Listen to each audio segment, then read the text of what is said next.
मनुष्य चाहे कितना भी प्रयास क्यों ना कर ले, कितना भी प्रयत्न क्यों ना कर ले, उसे अपने कर्मों का फल तो भोगना ही पड़ता है। चाहे मनुष्य कितना ही प्रयत्न कर ले, लेकिन वह कभी अपने कर्मों से बच नहीं सकता। जैसी करनी वैसी भरनी, यह वाक्य तो आपने सुना ही होगा। अर्थात जैसे आप कर्म करोगे वैसा ही आपको फल भी प्राप्त होगा। लेकिन मेरा एक प्रश्न है, क्या आप इस बात पर यकीन करते हैं कि जैसा आप काम करेंगे वैसा ही आपको फल भी मिलेगा? अब आप में से अधिकतर लोगों के मन में यह प्रश्न जरूर उठ रहा होगा, क्योंकि इसमें पूछने वाली बात क्या है? यह तो सत्य ही है कि जैसे हम कर्म करेंगे वैसा ही हमें फल भी मिलेगा।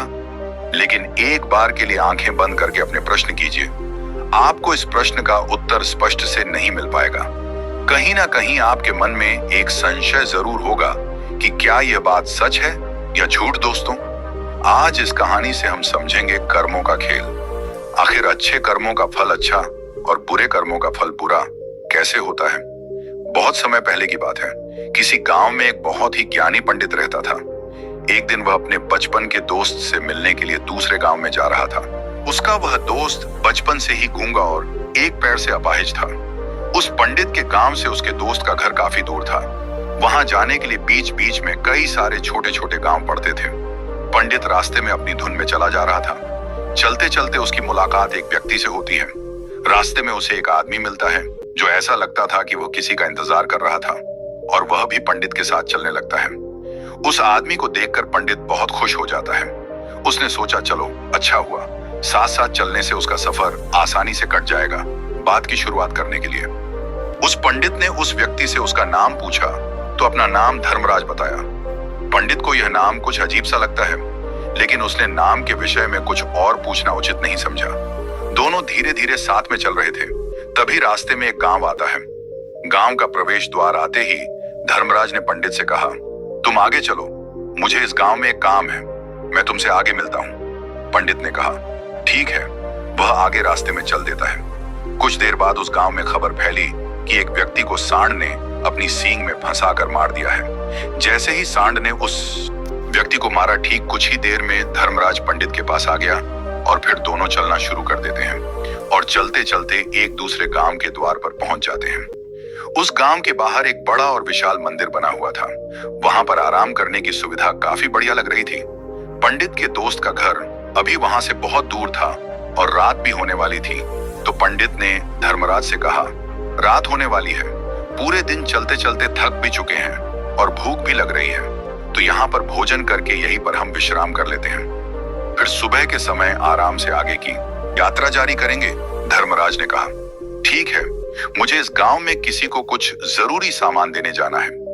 तुम भोजन करके आराम करो, मैं बाद में आकर भोजन कर लूंगा। इतना कहकर वह वहां से चला जाता है। लेकिन उसके जाने के कुछ समय बाद, कुछ ही देर बाद धुआं उठता हुआ दिखाई देता है और देखते ही देखते पूरे गांव में आग लग जाती है। पंडित ने हैरानी से सोच की, धर्मराज जहां भी जाता है वहां कोई ना कोई अनहोनी जरूर हो जाती है, कुछ तो गड़बड़ है इस व्यक्ति में।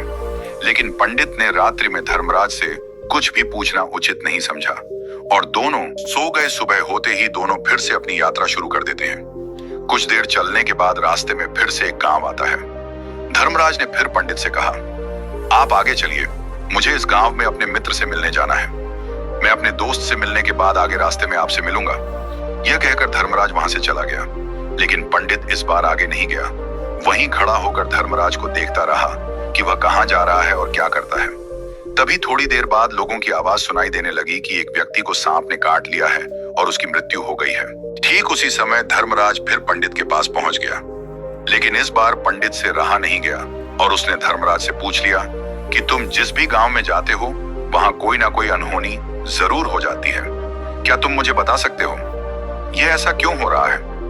धर्मराज ने कहा, पंडित जी, आप तो मुझे बहुत ज्ञानी मालूम पड़े थे, इसीलिए मैं आपके साथ चलने लगा था, क्योंकि ज्ञानियों का साथ बहुत अच्छा होता है, परंतु आप अभी तक समझ नहीं पाए कि मैं कौन हूं। पंडित ने कहा, मैं समझ गया हूं, लेकिन मुझे कुछ शंका है।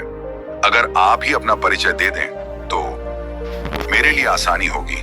तब धर्मराज ने जवाब दिया कि मैं यमदूत हूं और यमराज की आज्ञा से उन लोगों के प्राण हरण करता हूं जिनकी उम्र पूरी हो चुकी है। हालांकि पंडित को पहले से ही इस बात की आशंका थी फिर भी धर्मराज के मुंह से यह बातें सुनकर वह घबरा गया, लेकिन वह हिम्मत करके पूछता है कि अगर तुम सच में यमदूत हो तो मुझे बताओ, अगली मृत्यु किसकी है? धर्मराज ने जवाब दिया, अगली मृत्यु तुम्हारे इस मित्र की है जिससे तुम मिलने जा रहे हो, और उसकी मृत्यु का कारण भी तुम ही बनोगे। यह बात सुनकर पंडित सहन गया और सोच में पड़ गया कि अगर सच में यह धर्मराज जी यमदूत हुआ तो उसकी बात भी सच होगी, और उसके कारण मेरे बचपन के सबसे अच्छे मित्र की मृत्यु हो जाएगी। तो सबसे अच्छा तो यही होगा कि मैं अपने मित्र से मिलने ही ना जाऊं। कम से कम मैं उसकी मृत्यु का कारण तो नहीं बनूंगा। धर्मराज ने मुस्कुराते हुए कहा, तुम जो सोच रहे हो वह सब मुझे पता है, मगर तुम्हारे अपने मित्र से मिलने ना जाने से नियति नहीं बदल जाएगी। तुम्हारे मित्र की मृत्यु तो निश्चित है, और वह अगले कुछ ही पलों में घटित होने वाली है। यमदूत के मुंह से ऐसी बातें सुनकर पंडित को झटका लगा। यमदूत ने पंडित के मन की बातें पढ़ ली थी, क्योंकि एक सामान्य व्यक्ति के लिए संभव नहीं है। अब पंडित को विश्वास हो गया कि यह धर्मराज सचमुच में यमदूत ही है। जब पंडित को यह पूर्ण विश्वास हो गया कि धर्मराज जी यमदूत हैं, तो वह घबरा गया। वह अपने मित्र की मृत्यु का कारण नहीं बनना चाहता था, इसलिए वह पलटकर अपने गांव की तरफ वापस जाने लगा।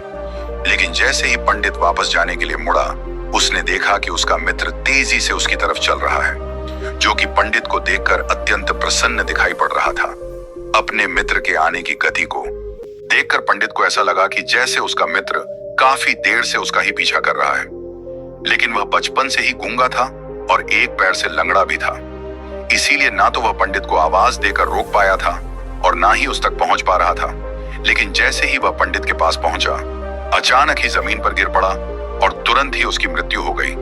पंडित हक्का बक्का होकर धर्मराज की ओर देखने लगा, जैसे कि वह पूछना चाह रहा हूं कि आखिर क्या हुआ।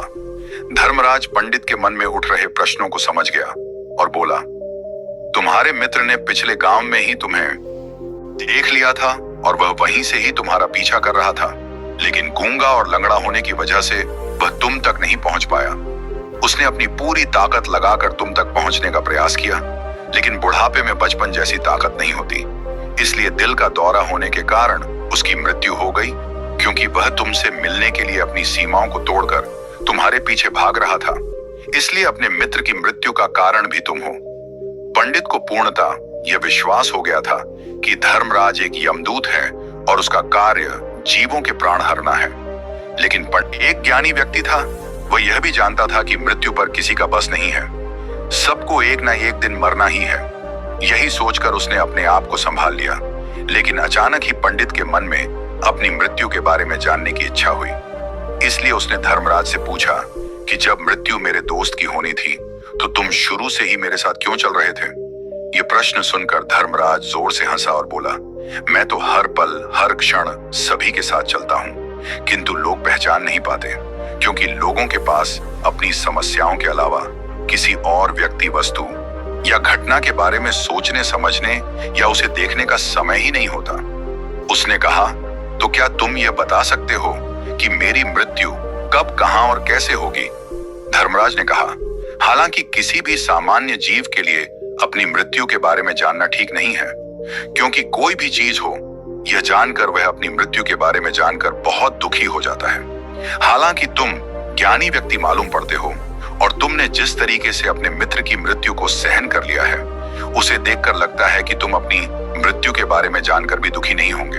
यमदूत ने कहा, तो सुनो, तुम्हारी मृत्यु आज से ठीक 6 महीने बाद आज ही के दिन किसी दूसरे राज्य में फांसी लगने से होगी, और सबसे हैरानी की बात तो यह होगी कि तुम स्वयं ही खुशी से उस फांसी को स्वीकार कर लोगे। इतना कहकर धर्मराज वहां से चला गया, क्योंकि अब धर्मराज के पास पंडित के साथ चलते रहने का कोई कारण न था।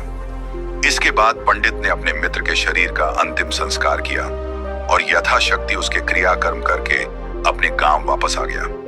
लेकिन कोई व्यक्ति कितना भी ज्ञानी क्यों ना हो, अपनी मृत्यु के बारे में जानकर तो होता ही है, और मृत्यु से बचने का कोई ना कोई उपाय भी खोजना है। तो पंडित ने भी वही किया, क्योंकि पंडित विद्वान था, इसलिए उसकी पहचान उस राज्य के राजा तक थी। पंडित ने सोचा कि राजा के पास तो कई सारे ज्ञानी मंत्री हैं, वह मेरी मृत्यु से संबंधित समस्या का कोई ना कोई समाधान निकाल ही लेंगे।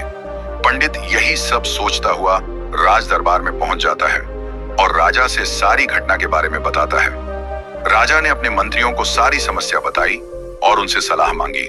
अंत में सभी ने विचार विमर्श करके कहा, अगर पंडित की बात सही है तो उसकी मृत्यु भी 6 महीने बाद ही होगी, लेकिन मृत्यु तो तब होगी जब वह किसी दूसरे राज्य में जाएगा। यदि वह किसी दूसरे राज्य में जाए ही ना तो उसकी मृत्यु ही नहीं होगी। मंत्रियों की यह सलाह राजा को भी सही लगी। इसके बाद पंडित के रहने की सारी व्यवस्था महल में ही कर दी गई और राजा के आदेश के बिना उस पंडित से किसी को भी नहीं मिलने दिया जाता था। लेकिन पंडित कहीं भी आ जा सकता था ताकि पंडित को यह ना लगे कि वह राजा की कैद में है। परंतु पंडित डर के मारे स्वयं ही कहीं आता जाता नहीं था। धीरे धीरे महीने गुजरते गए और पंडित की मृत्यु का समय नजदीक आने लगा और अंततः वह भी दिन आ गया जिस दिन पंडित की मृत्यु होनी थी। तो जिस दिन पंडित की मृत्यु होनी थी उसकी एक रात पहले पंडित डर के मारे जल्दी ही सो गया ताकि जल्दी से वह रात बीत जाए और अगला दिन आ जाए ताकि उसकी मृत्यु टल सके। यही सोचकर वह जल्दी सो जाता है। लेकिन पंडित को नींद में चलने की बीमारी थी और अपनी इस बीमारी के बारे में वह स्वयं ही नहीं जानता था। तो फिर राजा, मंत्री या किसी वैद्य को इसके बारे में बताने का कोई प्रश्न ही नहीं उठता।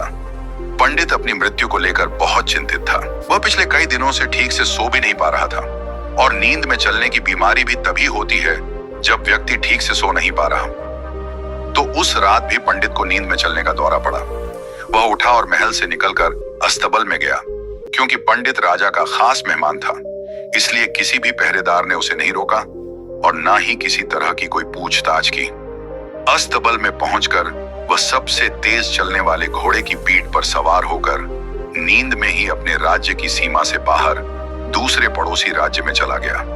इतना ही नहीं, वह दूसरे राज्य के राजा के महल में पहुंच गया।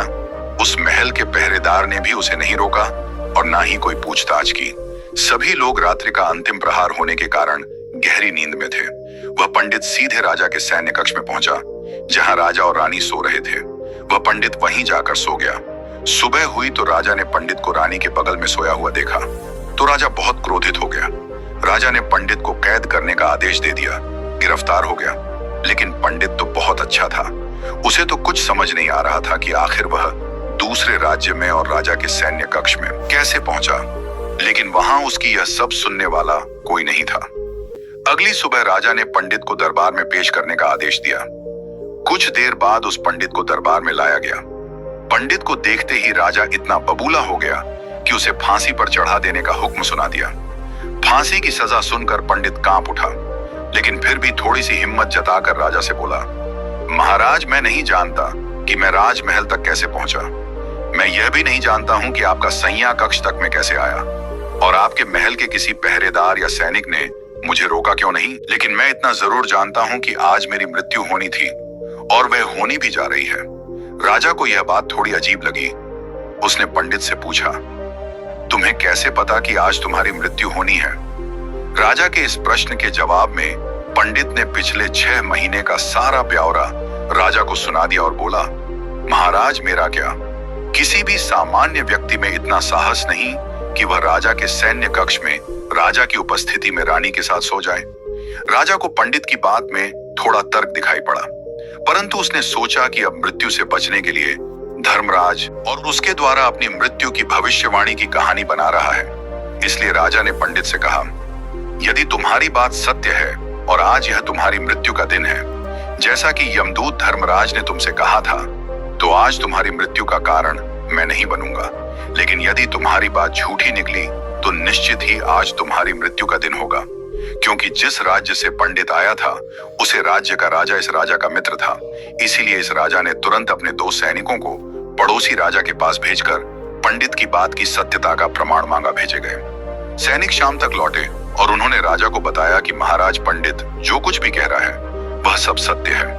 पड़ोसी राज्य के राजा ने पिछले 6 महीने से पंडित के रहने की सारी व्यवस्था अपने ही महल में कर रखी थी। पंडित राजा का खास मेहमान था। कल शाम राजा आखिरी बार पंडित से उसके कक्ष में मिले थे और उसके बाद यह इस राज्य में कैसे पहुंच गया इसकी जानकारी किसी को भी नहीं है। इसलिए उस राज्य के राजा के अनुसार पंडित को फांसी की सजा देना ठीक नहीं है। लेकिन राजा के सामने एक नई समस्या थी, क्योंकि उसने बिना पूरी बात जान ही पंडित को फांसी की सजा सुना दी थी।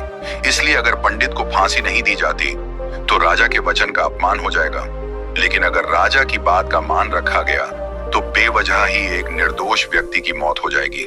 राजा ने अपने सभी मंत्रियों से इस बारे में सुझाव मांगा तो मंत्रियों ने राजा को सुझाव दिया कि महाराज, पंडित को एक कच्ची सूत के धागे से फांसी लगवा दी जाए। इससे आपका कथन का अभिमान रह जाएगा और कच्चे सूत के धागे से पंडित को फांसी भी नहीं लगेगी और उसके प्राण भी बच जाएंगे। राजा को मंत्रियों का यह सुझाव पसंद आया और उसने ऐसा ही करने का आदेश दे दिया। पंडित के लिए कच्चे सूत के धागे से फांसी का फंदा बनाया गया और नियम के अनुसार पंडित को फांसी पर चढ़ाया जाने लगा। सभी लोग बहुत खुश थे कि ना तो पंडित मरेगा और ना ही राजा का वचन खाली जाएगा। पंडित को भी पूर्ण विश्वास था, यह सूत के धागे से तो उसकी मृत्यु हो ही नहीं सकती। पंडित उस पर चढ़ने के लिए तैयार हो गया, जैसा कि धर्मराज ने भविष्यवाणी की थी कि तुम खुद ही अपनी फांसी को स्वीकार करोगे। लेकिन जैसे ही पंडित को फांसी दी गई, सूत का धागा तो टूट गया, लेकिन टूटने से पहले उसने अपना काम कर दिया था। पंडित के गले की एक नस सूत के धागे के झटके से कट चुकी थी और पंडित जमीन पर पड़ा तड़प रहा था। उस पल उसके गले से खून की फुहार निकल रही थी और देखते ही देखते पंडित का शरीर पूरी तरह से शांत हो गया। सभी लोग आश्चर्यचकित थे और पंडित को मारता हुआ देख रहे थे। किसी को विश्वास नहीं हो रहा था कि कच्चे सूत के धागे से भी किसी इंसान की मृत्यु हो सकती है। लेकिन घटना तो घट चुकी थी, नियति ने अपना काम कर दिया था और धर्मराज की भविष्यवाणी सच हो चुकी थी। दोस्तों, श्रीमद् भागवत गीता में भगवान श्री कृष्ण ने कहा है, जो होना होता है वह होकर ही रहता है। हम चाहे कितनी ही सावधानी बरतें, कितना ही उपाय कर लें, लेकिन घटना और घटना की पूरी प्रणाली पहले से ही होती है, जिसे हम थोड़ा सा भी इधर उधर नहीं कर सकते। दोस्तों, शायद इसीलिए ईश्वर ने हमें भविष्य जानने की क्षमता नहीं दी है, ताकि हम अपने जीवन को ज्यादा बेहतर तरीके से जी सके। और यही बात उस पंडित पर भी लागू होती है। अगर पंडित ने धर्मराज से अपनी मृत्यु के बारे में न पूछा होता तो 6 महीने तक राजा के महल में कैद रहकर जीने की बजाय ज्यादा बेहतर जीवन जीता। दोस्तों, आपने आज के इस वीडियो से क्या सीखा? आप मुझे कमेंट करके जरूर बताएं। मुझे उम्मीद है कि आपको यह वीडियो पसंद आई होगी। यदि वीडियो पसंद आई है तो वीडियो को लाइक, शेयर और हमारे चैनल को सब्सक्राइब जरूर करना। धन्यवाद।